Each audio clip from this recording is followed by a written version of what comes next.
Welcome back everyone to Gotcha Interact. We'll be taking a look at the first half of the 2.6 Star Rail banners today. The first character we're going to be looking at is Rappa, and the second character on the other side of the banner is Heng and Imbibitor Lunae. Let's go through both of these banners and see whether or not these characters are a good pulling option for you. And if you do enjoy the video, go ahead and like and subscribe and check out the rest of the channel for other videos you may be interested in. We do also have a Discord you can join where our members talk with each other and we have a lot of fun in there. Now, on to the video. The first character we want to talk about is talking about Rappa, considering Rappa is going to be on the first half and we're going to have Imbibitor Lunae on the second half. Looking at her as a character, she's going to be a break DPS.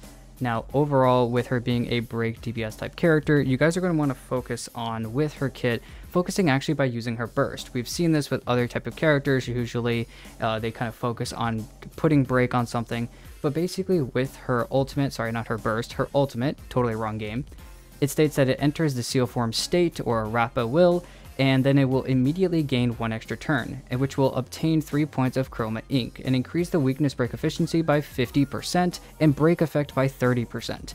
While in the seal form state, basic attack is then enhanced, and skill and ultimates cannot be used, after which, using this enhanced basic attack, you will consume 1 point of chroma ink. When chroma ink is depleted, you will then exit the seal form state. So you're seeing a lot of extra damage coming from that, and then if we go over to the skill, it's just basically a very big help for her being an erudition type character to then hitting all enemies at one time with her skill, also helping her get her ultimate back. She also does have a talent that states that each time the enemy target is broken, weakness broken, Rappa will gain 1 point of charge with a maximum of 10 points of charge. When Rappa then launches the next third hit, it will additionally deal extra break damage. So as you can see, and you'll get some more reducing of toughness as well, getting a higher break damage multiplier, the whole point of Rappa is to be using her ultimate to then immediately go into using a bunch of basic attacks to do lots of damage against multiple enemies. We've seen break characters in the past, with Boothill being very targeted, single target with the idea of Hunt, focusing on one enemy at a time. Firefly was the kind of in-between of erudition and not, being a destruction character, and now we have a character going into break again by going into a full force erudition type all the way around. Now let's quickly look over how Imbibitor Lunae works. With his basic attack, there's nothing really special about this until we get into the skill, because you can enhance his basic attack through it. His skill specifically does not consume skill points, but rather consumes what is called Squama Sacrosancta, which we can talk about once we get to the ultimate. When using the second or third enhancement of his basic attack, starting from the 4th hit, Imbibitor Lunae will gain a stack of Outroar on every hit, which gives him 12% crit damage, and this does have a max of 4 stacks. These stacks will last until the end of his turn. Now looking at his ultimate, this is going to use a 3-hit attack and deals imaginary damage equal to 300% of Heng and Imbibitor Lunae's attack to a single enemy target, assuming this is at level 10. At the same time, deals imaginary damage equal to 140% of his attack to adjacent targets. Then he will obtain 2 of those Squama Sacrosancta. It is possible to hold up to 3 of these, which can be used to offset his consumption of skill points. Consuming these Squama stacks is considered equivalent to consuming skill points, so using characters like Sparkle are going to be great supports for a character like this, and we will talk more about that at the team section. His talent just states that after each hit dealt during an attack, Imbibitor Lunae will gain 1 stack of Righteous Heart, increasing his damage by 10%. This effect can stack up to 6 times, lasting until the end of his turn. Now let's go ahead and talk about Lightcones. Looking at specifically Rappa's Lightcone, Ninjutsu, Inscription, Dazzling, Evilbreaker. That's a long-winded talk about. The superimposition states that it increases the wearer's break effect by 60%, and when entering battle, it will immediately regenerate 30 energy to the character. After the wearer uses ultimate, you will obtain Raten.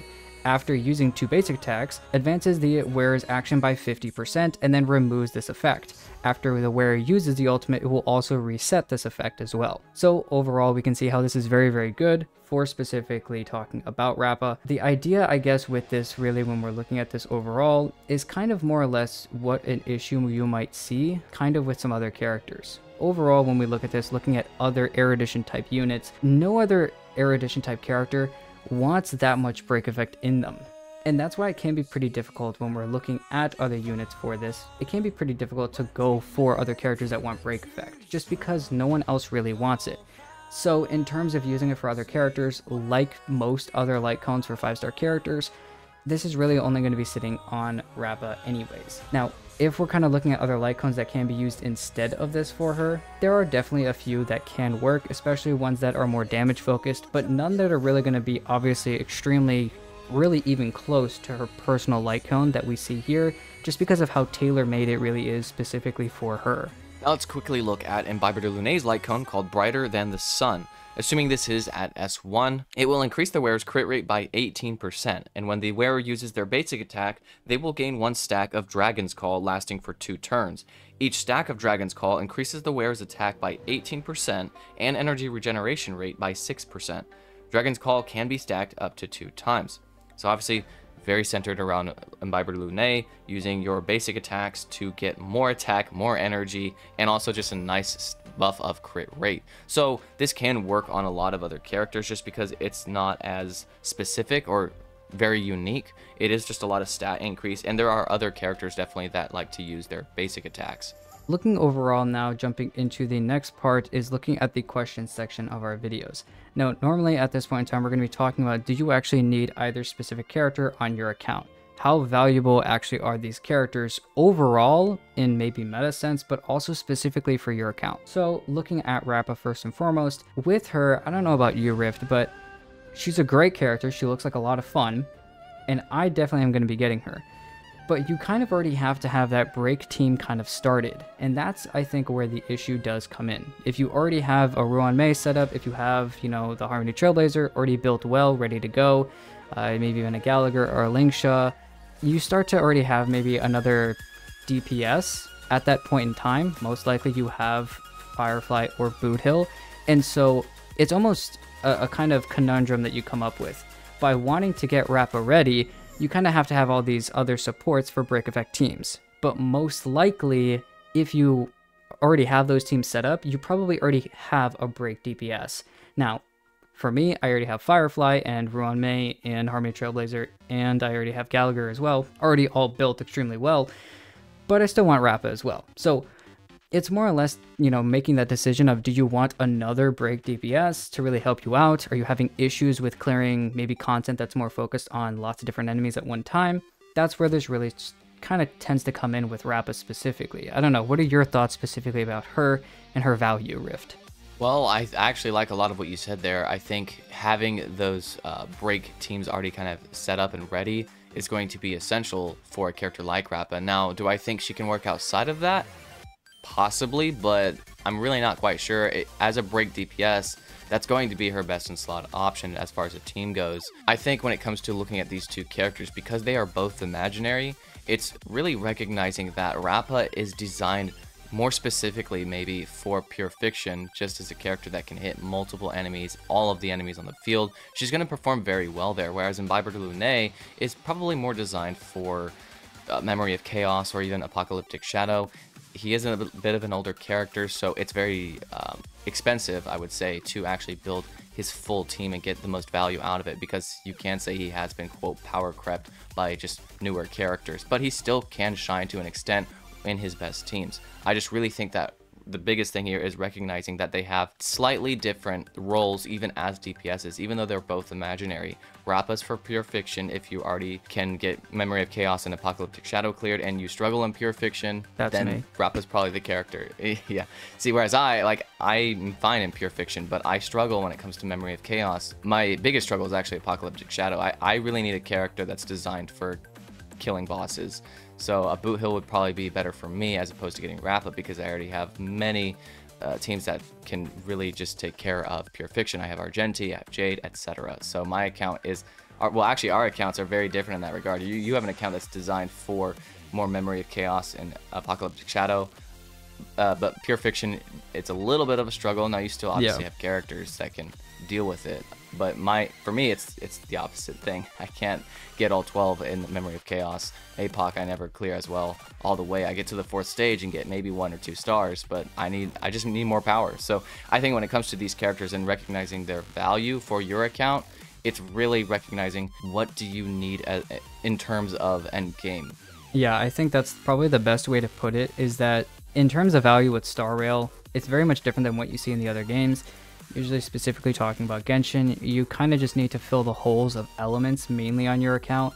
A lot of the characters, yes, they can get power crept, but most of the time you still can clear a lot of content that's found in the game just by having the right elements put together.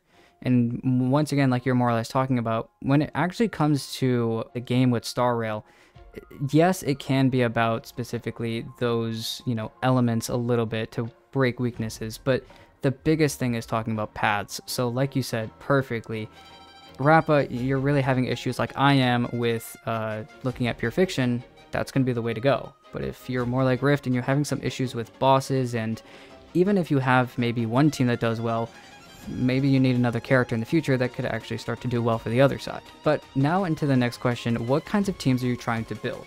I think we've already kind of went over this Rift a little bit. These teams are more focused on with Rappa, Break, and with, kind of when you're looking at the other side, even though they're both imaginary units, Imbibitor Lunae is a little bit more focused on single target. Yeah, when it comes to teams, we did, like you said, already touch on it a little bit.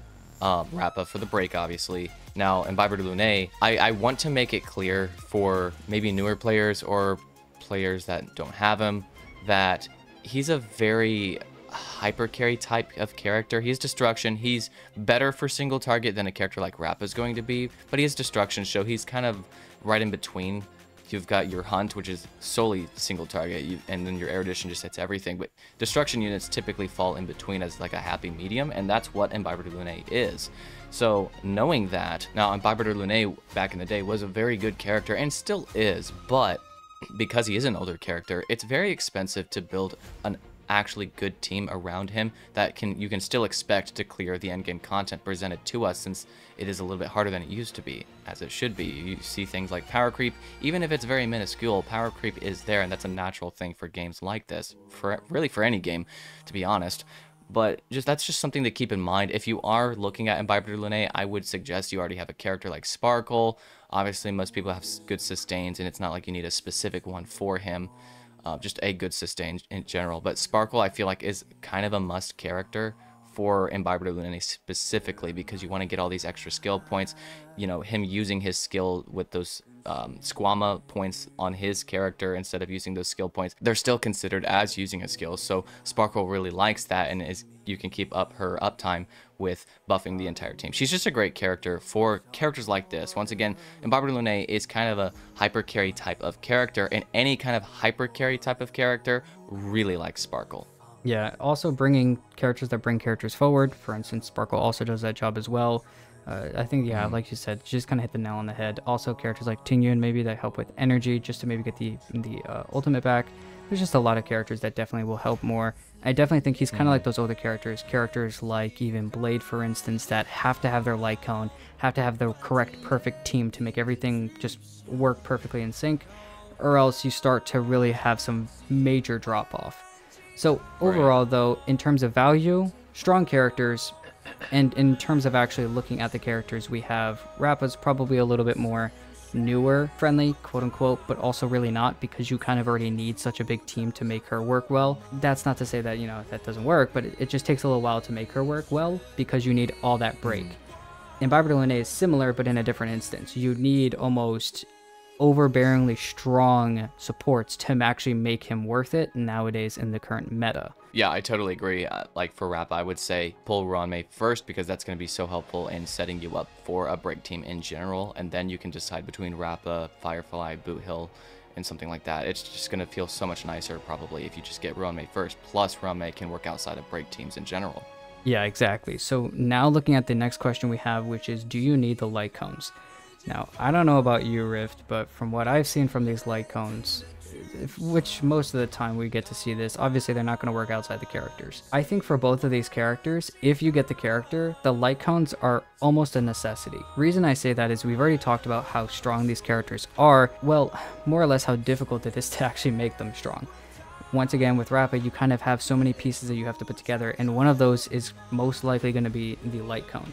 Same thing, even more so with Don Heng. That light cone is gonna almost guarantee him to just be good. Never mind just like above the rest, which is usually what we see in other DPS type characters nowadays. So it just takes, once again, that much more to actually make these characters do extremely well. So the light cones are kind of almost borderline necessary, especially for these types of characters, and especially for these two that we see here today. And you know, I was getting to thinking about Rappa's, and it seems like it can be good for other characters when you look at it initially, but the problem with it is that it's an erudition light cone. And there's really no other erudition character that wants the break effect. The energy could be nice, and getting that advancement forward with the ultimate, you'll still see that, and that could be potentially good for other characters, but once again, not worth the pull just for that. Like, just get those other characters light cones, to be honest. That's just how I see it. And then I agree with you totally, Vixen, with the Imbibitor Lunae light cone. I think because he's an older character, and we've kind of talked about that already, it's going to be expensive to build a good team around him. I don't see him easily clearing content at all if he does not have his light cone. He just really needs the extra stats. He needs these really, really good supportive characters. And I'm not saying he can't clear it with the 4-star light cone, but that's pretty rare to see. It's going to take a lot of investment as far as relics. When one thing's not invested heavily on him, probably, you're just seeing the investment put elsewhere. He just needs the investment. Well, the last thing we have to talk about is weighing the dangers between E0, looking at Eidolons, looking at whether or not the character is worth it at E0. Do they have to use Eidolons? And even if they don't have to use Eidolons, I want to go for some Eidolons. Is E1 or E2 better than the other? Which one should I start targeting?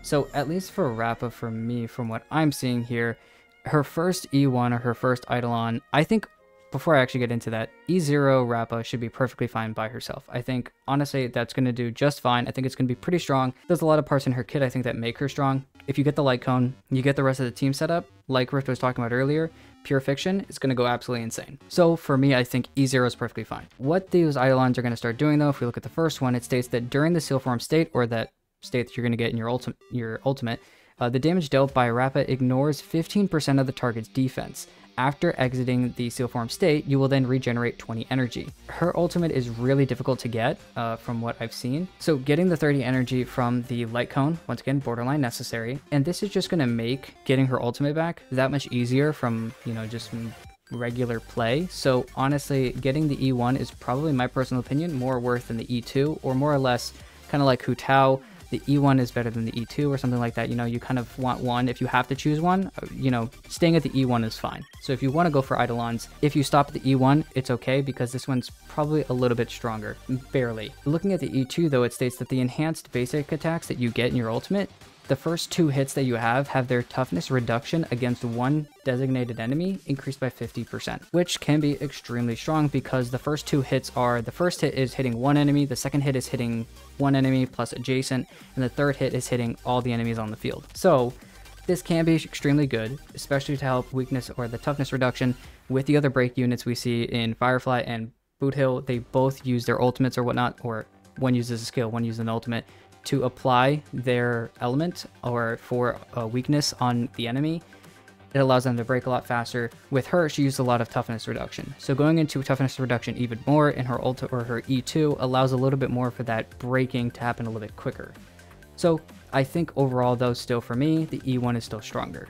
Yeah, I would totally agree with that. There's really not much to add, but I was looking at both of those Eidolons and just thinking, yeah, E1's pretty good, especially if you're thinking about higher investment, if you have the light cone. I think that's a good place to just sit at. And you know, one thing I was thinking about with the E2 for Rappa is the fact that maybe that will make her a little bit better for things like Memory of Chaos, if you don't just want more toughness reduction on if you're fighting a boss or just a smaller group of enemies. That might make her a little bit more flexible for the other content. But like we said in the video, she's kind of built around pure fiction, and that's what you should be pulling her for. I wouldn't say, yeah, pull E2 Rappa and Lightcone just so you can clear Memory of Chaos. There's obviously going to be other characters you can do. I mean, that's like 3 different 5-star pulls. You could just end up building an entire team around all of those E0 characters with 3 5-star pulls that can actually just deal with Memory of Chaos on their own, just inherently better because they're just built for it.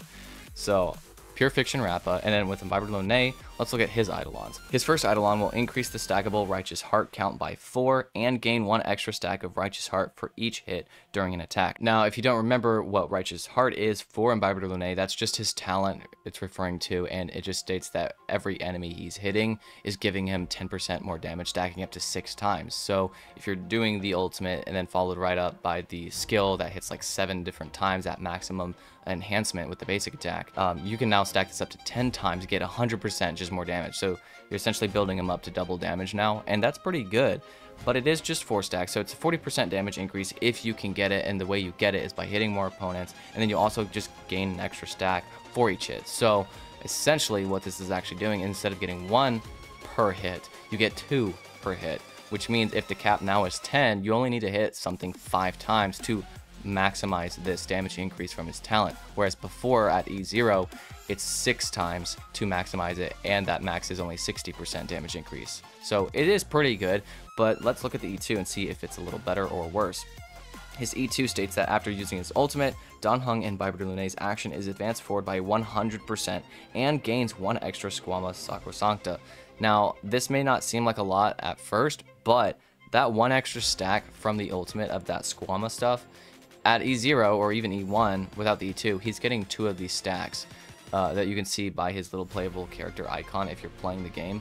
And you use those little icons to enhance your basic attack. Now, if you get 3 after using the ultimate, that means you're guaranteed right after using the ultimate be able to enhance the basic attack to its maximum potential. So this is pretty good, but also you get advanced forward by 100%. So even if your Imbibitor Lunae just took a turn to maximize his energy, so let's just say you have a sliver of energy missing and it's Imbibitor Lunae's turn. If you do your basic attack, your enhanced basic, whatever, and then you now have the ultimate, you immediately use that, and because with the E2 that advances him forward by 100%, he'll come right back up to the top. So you get in a little bit more damage per cycle. And so it does seem pretty good. I think with his E1 and E2, it's more of a stair step effect where you can stop at the E1, you can get the E2 if you want it. It's not like the E2 is amazing and the E1's just kind of like, eh. They're kind of just, they're both pretty good in my opinion. If I'm being completely honest, you may want to think about Eidolons, but you should also always pull the light cone first because the stat increase is going to be very valuable. And because Imbibitor Lunae is an older character, it may not hurt to think about Eidolons to increase his overall power, but I don't think he absolutely needs it either. If you have goated supports or your team is really, good for revolving around Imbibitor Lunae, like maybe you have Robin E1, that is also still increasing damage for him. So I think what's most important to think about Imbibitor Lunae is just make sure that you are giving him substantial increases to damage. The advance forward can be nice, but you're also already using a character like Sparkle, most likely, who does advance forward by 50%. I think it's just important to make sure that, and you guys know that Imbibitor Lunae is an older character. That doesn't mean he can't clear the content.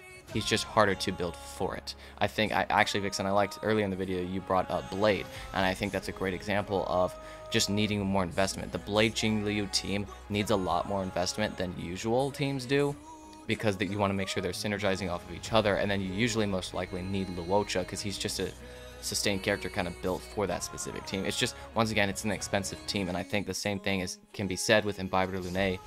You're really going to see a damage fall off if you're not building it a little bit higher investment than usual for a character like this. That's just my opinion, and if you want to think I'm wrong, that's okay, because I could be for certain accounts. I think the biggest thing is you pull different characters based on what you need for your account, right? Go back to the section where we talked about the evaluating your account, the inherent value of these characters. Rappa's for pure fiction, Imbibitor Lunae's for memory of chaos, maybe even apocalyptic shadow. That's just how I see it. Well, that's everything we have in this video. We hope that you could kind of help a little bit more with our help, kind of decide on which character you want, if any, here. Honestly, with both these characters, it's very interesting to see what they could do, especially with Rappa coming in, see how good she's going to be for pure fiction. Also see possibly if Imbibitor Lunae could get a lot of buffs with a lot of recent characters, a lot of good, surprisingly good harmony supports for him. As always, if you have any other questions, comments, or ideas, go ahead and let us know down in the comments. We'd love to see what you guys have to say as well. Also, make sure to like and subscribe to the video. Check out our Discord as well. Thank you guys for watching the video, and we'll see you guys in the next one.